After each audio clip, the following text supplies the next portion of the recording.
Okay, great. It's Monday the 22nd of May. Can you believe it already? Quest 37. We're on a good little trip here. So basically we're at ASKIM. We started off earlier on over in Sweden at Karlander. Ironically, my namesake, or vice versa. Or perhaps I'm there, my namesake, who knows. But today we're actually now arrived in ASKIM, ASKIM Church. The church warden's there down at the church. I was very kind enough to open the church. It's normally closed today. But they opened it up for me, which was lovely. This particular church is originally, it's on the grounds of the original medieval church of 1480. And basically, there were many parts of the old church that were used in the foundations to build this one, which is quite interesting. Originally, the timber church here was constructed in 1877. Now, it was demolished, the old church was demolished in 1876, and then if we go backwards even further in time, there was a fire that destroyed the original building here back in 1690 CE, Common Era. So it's got a long history here. My 32nd great-grandmother, Princess Grethel Dottier, she was certainly in the area in a certain amount of time. Now, as we know, she was alive from 873 to 914 CE, so we're going back quite a bit of time in history. So although the church is modern, it does have a few little signs and symbols that we've already, myself and Janice already took some very interesting pictures of, that you'll see on various social media platforms, blah, blah, blah.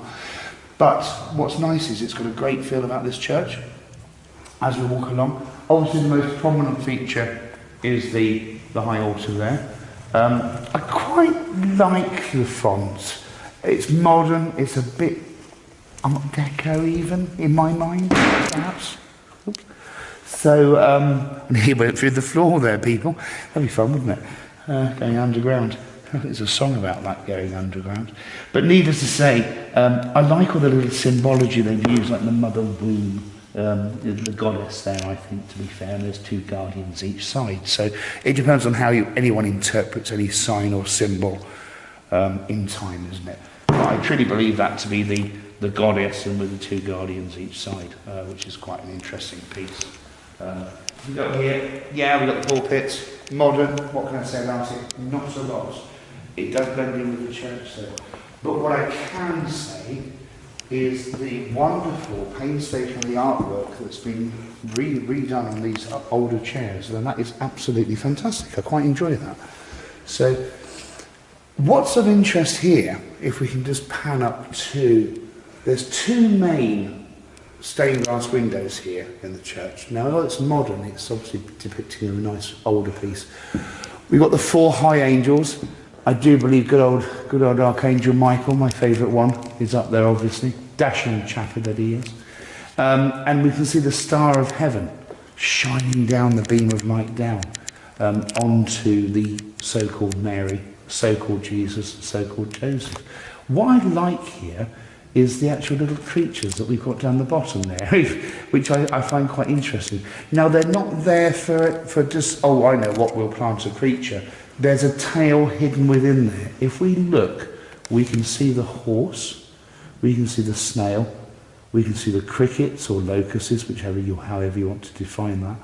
And then over here we've got some little wreath things here. So they're all there for a reason. But what of particular interest is when we look round at these things is where the artist has placed their own story. And all I'm going to say today is you don't need to come up. I'll just point it out to you. The story is very simple, and the story is told in this one here. I'm not going to say how or why, that's down. I have put a picture on my social media site already, and it's more about when we enlarge certain areas, what we see in there. So I'm not going to share anything more than that, I'll leave it to your own interpretation, but there's always a story within a story, as we well know. So what tellings and secrets is the actual artist trying to portray?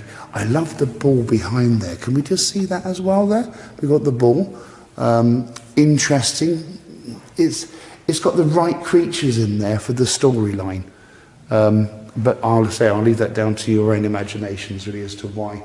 If we just pan round here to the right hand side, I quite like this chap here. Lovely. How he's holding the little stick there and he's got different points on there, really. Quite nice. He's sort of elevated rather than platformed. Normally you see these statues on like a little shelf platform, so the feet are actually onto a platform. But he's not, and that's what makes it quite interesting in this modern church. If we just pop round here. I just love the way that the little high altar, it's all set up ready for the next mass, the next service. You know, we've got the book open on the altar. We've got one of the Psalms books closed. But look at this artistry work in front of you. It's an amazing piece of work. Okay, it's not true, we know it's not true, but it's an amazing piece of work and it's trying to tell you a tale, trying to tell you a story. And that's what's really, really, really interesting. You can see the little LNRC above there on the cross as well, which is quite good. I like the keyring on the staff, quite nice. It's simple, it's effective, it works. Blue being my favourite colour for a multitude of reasons, and it should be everyone's favourite colour, to be fair. Blue, well, green as well, I guess, blue and green, because they're one and the same. But yeah, simple but effective and nice. Again, we've seen, look, this is the section here. I don't like this one. I'm not going to say why I don't like it, but there's a reason why I don't like it. So I just don't like it. And when we see again, look, the statue's elevated off, there's no shelving behind. So it's quite different in that respect. I don't know how much of this you can actually see in regards to the artwork here with the sun shining down. But it's, again, interesting. We've got Gabriel, we've got Michael, dashing chap, and then we've got the Alpha to Omega at the top there in the red, almost like horseshoes, don't they, the way they're styled there. I love the Nazian salute that's being given there by the sepulchre of Jesus.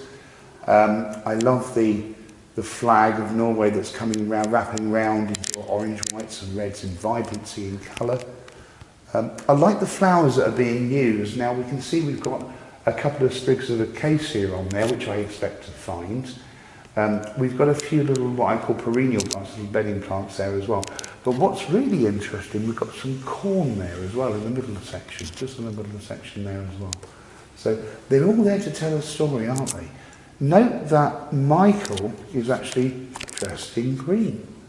And note that only one of his feet is showing. It's the other part of his foot is hidden by a fallen tomb or placard. So this is about Jesus rising, the ascension from the grave, you know, after his 40-day stay on earth per se.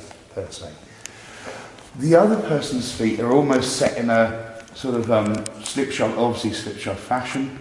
They're set at a triangular area there as well, which I always say Masonic, but it's only because people understand that. It's not Masonic. The Masons are a new concept, a new idea. This goes way beyond the Masonic aspect. I quite enjoy the colours and vibrancy that they've used, but I say everything is in there for a reason, even down to the little bracelet that's on his right hand or right wrist.